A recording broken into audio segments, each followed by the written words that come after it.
जब मंजिल करीब हो तो मेहनत जबरदस्त करना। जब मंजिल करीब हो तो मेहनत जबरदस्त करना। जीत निश्चित है तुम्हारी बस, तुम अपनी पढ़ाई में व्यस्त रहना। तुम अपनी पढ़ाई में व्यस्त रहना। हेलो माय डियर फ्रेंड्स, के निराला मैथमेटिक्स चैनल में आप लोग का पुनः एक बार स्वागत है। और मैंने क्लास 10th का एनसीईआरटी मैथ का एक्सरसाइज 3.1 बताने से पूर्व जो दो चर वाले रैखिक समीकरण युग्म के हल करने के जो 5 नियम था, उन नियमों को मैंने पूर्व के वीडियो में बता चुका हूं। और आज मैं एक्सरसाइज 3.1 का पहला क्वेश्चन को हल कर रहा हूं, जिसे आप लोग ध्यान से देखें। ठीक है। पहला क्वेश्चन कहता है कि आफ्ताब अपनी पुत्री से कहता है, 7 वर्ष पूर्व मैं तुमसे 7 गुनी आयु का था, अब से 3 वर्ष बाद मैं तुमसे केवल 3 गुनी आयु का रह जाऊंगा। इस स्थिति को बीजगणितीय एवं ग्राफीय रूप में व्यक्त कीजिए। इसको 2 मेथड से बनाना है, एक बीजगणितीय एक ग्राफीय रूप में। तो सबसे पहले मैं बीजगणितीय समीकरण निकाल लेता हूं और ग्राफीय रूप के लिए कुछ उसका मान निकाल लेता हूं। उसके बाद इसको ग्राफ के कॉपी पर इसको बनाया जाएगा। तो सबसे पहले मैं हल लिख दे रहा हूं और मैं मान लेता हूं आफ्ताब अपनी पुत्री से कहता है, 2 पर्सन इसमें है, आफ्ताब है उसका पुत्री। तो माना कि आफ्ताब की उम्र x वर्ष, ठीक है, तथा पुत्री की उम्र बराबर y वर्ष। ठीक है। कहता है 7 वर्ष पूर्व, अगर कोई आदमी का आज उम्र 10 वर्ष है तो 7 वर्ष वो कितने वर्ष का होगा? तो 10 में से 7 घट जाएगा, 3 वर्ष का। तो वही स्थिति यहां करेंगे।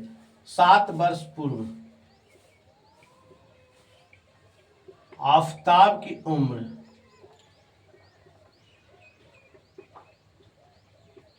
x माइनस 7, फिर 7 वर्ष पूर्व पुत्री की उम्र y minus 7, according to the question या फ्रॉम द क्वेश्चन, या हिंदी में इसको प्रश्न से लिख सकते हैं। काची कहता है 7 वर्ष पूर्व मैं तुमसे 7 गुनी आयु का था। कौन? तो आफ्ताब था। इसका मतलब है पुत्री में 7 से गुना होगा। पुत्री की आयु कितना है? y minus 7। तो हम 7 गुनी का कौन है? आफ्ताब है। तो 7 से गुना करेंगे और इसको हम हल कर देंगे। x माइनस 7 बराबर 7y minus 49, x minus 7y बराबर minus 49 plus 7, x minus 7y बराबर हो गया माइनस 42। ये हो गया एक समीकरण। ठीक है। अब दूसरा समीकरण क्या है? 3 वर्ष बाद, 3 वर्ष बाद आफ्ताब की उम्र बाद में जुटता है जी। आफ्ताब का उम्र x था तो 3 वर्ष बाद हो गया x प्लस 3। यहाँ वर्ष भी लिख दीजिए, कोई प्रॉब्लम नहीं है। फिर 3 वर्ष बाद पुत्री की उम्र y प्लस 3। ठीक है। फिर इसको प्रश्न से इधर हम लिख देते हैं, प्रश्न से। ठीक है। इसको घेर देंगे तो अच्छा रहेगा, आप लोगों को समझ में कठिनाई नहीं होगी। प्रश्न से लिखें x प्लस 3 बराबर y प्लस 3। क्या कहता है? फिर पढ़ लेते हैं कि अब से 3 वर्ष बाद मैं तुमसे केवल 3 गुनी आयु का रह जाऊंगा। कौन? मैंने आफ्ताब। किससे? तो पुत्री से। इसका मतलब है कि पुत्री में 3 से गुना करेंगे तो आफ्ताब का उम्र के बराबर हो जाएगा। तो x प्लस 3 बराबर 3y प्लस 9, तो x माइनस 3y बराबर 9 माइनस 3, x माइनस 3 बराबर 6। समीकरण देखिए, ये जो निकल गया x माइनस 7y माइनस 42 और x माइनस 3y बराबर 6, ये बीजगणितीय रूप में व्यक्त हो गया। अब इसको हम लोग ग्राफीय रूप में व्यक्त करने के लिए, ग्राफ के लिए, ग्राफ में पॉइंट के लिए हमें दोनों समीकरण में कुछ मान देंगे। देखिए लिख देते हैं यहाँ पे x, यहाँ पे y। x में मैं मान 0 दे रहा हूँ समीकरण 1 के लिए, समीकरण 1 के लिए लिख देते हैं, समीकरण 1 के लिए, समीकरण 1 के लिए, ठीक है।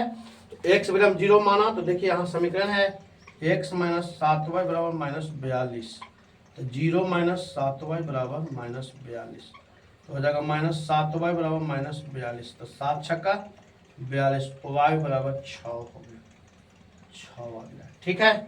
अब हम x बराबर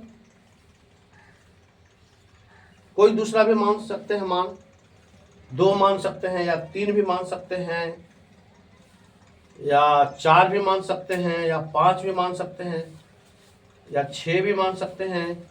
तो मान लिया जाए x बराबर मैं -1 मान ले रहा हूं, या फिर और देखना है यहाँ पे कोई ऐसा मान रखे कि कम से कम पूर्ण संख्या आ जाए, कोई दशमलव में ना आए। तो दशमलव में आएगा तो वहाँ ग्राफ में परेशानियां होगी, ठीक है। तो x बराबर मैंने 0 माना तो 6 आ गया, तो x बराबर अब क्या मानते हैं देख लेते हैं। यहाँ पे दो मानेंगे तो 42 और 2 44 हो जाएगा। अगर माइनस 42 है तो 7 × 5 = 35, 8 मान लेंगे तो कितना हो जाएगा, 8 × 4 = 12, 7 मान लेंगे तो 7 मान लेते हैं, x बराबर 7 मानते हैं, तो 42 और 7 49, हाँ 7 बराबर मान लेते हैं, x बराबर 7 मानते हैं, ठीक है। x बराबर 7 में मान ले रहा हूँ, तो यहाँ पे हो जाएगा x माइनस 7y बराबर माइनस 42, तो यहाँ हो जाएगा 7 माइनस 7y बराबर माइनस 42, तो हो जाएगा माइनस 7y बराबर माइनस 42 माइनस 7, तो माइनस 7y बराबर माइनस 49, तो 7 × 7 = 49, तो y बराबर 7 आ गया, 7 माने तो 7 आ गया, ठीक है। समीकरण 1 के लिए हुआ। अब हम समीकरण 2 के लिए तैयार कर लेते हैं। इधर मैं लिख देता हूं, सॉरी इधर लोके का नहीं लोक रहा है यहाँ पे,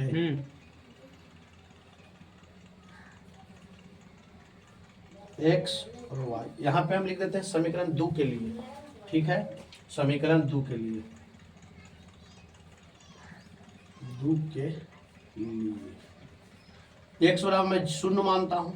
अब समीकरण मेरा 2 है, x माइनस 3y बराबर 6, x माइनस 3y बराबर 6, तो यहाँ पे 0 माइनस 3y बराबर 6 हो गया, तो y बराबर हो गया 6 बटे माइनस 3, 3 6, तो y बराबर मेरा हो गया कितना, -2, तो यहाँ -2 लिख देंगे।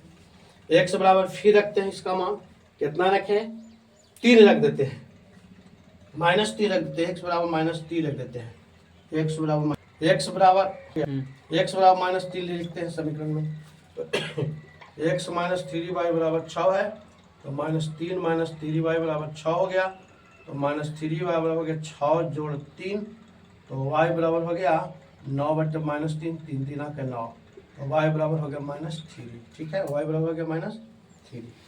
तो ये दोनों समीकरण से का ग्राफीय रूप में व्यक्त करना है, तो ग्राफ के लिए मैंने समीकरण 1 और समीकरण 2 दोनों के लिए मैंने तैयार कर चुका हूं। अब हमें क्या करना है, ग्राफ मैं पाड़ दे रहा हूं, ठीक है। तो मैं सब को मिटा दूंगा और इसका 2 मान केवल रखूंगा, ठीक है। क्योंकि ये सब ग्राफ के कॉपियां पर बनाया जाता है तो ज़्यादा स्पष्ट इसका हल हो पाएगा, लेकिन मैं इस पर भी बनाने का प्रयत्न करता हूं, आप लोग इसे ध्यान से देखेंगे, ठीक है। सबसे पहले हम एक भुज और एक कोटि खींच लेते हैं, ठीक है। यहाँ पे मूल बिंदु है 0, इसको हम लोग बोलते हैं x अक्ष, y और y डैश, x डैश, ठीक है। तो यहाँ पे 0 है तो मान दे देते हैं, 7 इधर है 3 इधर है, तो लिख देते हैं 1 2 3 4 5 6 7 8 माना जाएगा -1, चूँकि क्वांटेड तो मान ही के बनेगा। ऐसे आप लोग ग्राफ के कॉपी पर बनाना चाहेंगे तो बहुत अच्छी तरह से बन पाएगा।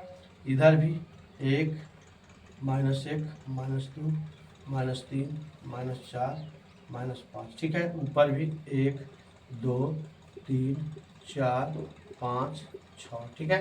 तो अब देखिए एक समीकरण है, x बराबर 0 y बराबर 6 है, तो x 0 y 6, तो x 0 y 6 यहाँ पे आ जाएगा, यहाँ पे बिंदु आएगा, ठीक है। x 7 y 7, देखिए x 7 और y भी 7, तो इधर बिंदु आएगा यहाँ पे। चलो और इसको बढ़ा देते हैं, यहाँ पे 7 हो जाएगा, यहाँ पे y है, ठीक है। तो यहाँ पे 7 देकर मतलब यहाँ पे आएगा। अब इसके हम रेखा खींचेंगे तो ऐसे जाएगा, ऐसे रेखा जाएगा, देख रहे हैं। चलिए इसके बाद यहाँ पे आइए, x0 y - 2, x0 y - 2 यहाँ पे है, और x - 3 y - 3, x - 3 और y - 3, देखिए यहाँ पे है, x 3 y - 3 यहाँ पे है। अब इसको हम मिलाएंगे तो ऐसे ही मिलेगा, ऐसे मिलते हुए ही जाके कहीं कट जाएगा, ठीक है। यहाँ पे आ रहा है, तो हमारा लग रहा है कि हाँ, इसको ऐसे हम मिलाते हैं, चलेगा, किसी तरह से कट चलते जाएगा, तो ज़्यादा ही आगे बढ़ेगा तो ये कट जाएगा, ठीक है। तो ब्लैक बोर्ड पर मेरा, सॉरी व्हाइट बोर्ड पर मेरा जगह कम है, या फिर तो इसी तरह से आपका ग्राफी रूप में व्यक्त किया जाता है। फिर कभी मैं इसको ग्राफ के पन्ने पर बना दूंगा, ठीक है। अगर आप लोग को ये वीडियो पसंद आए तो अपने दोस्तों के पास शेयर करें, मेरे चैनल को सब्सक्राइब करें।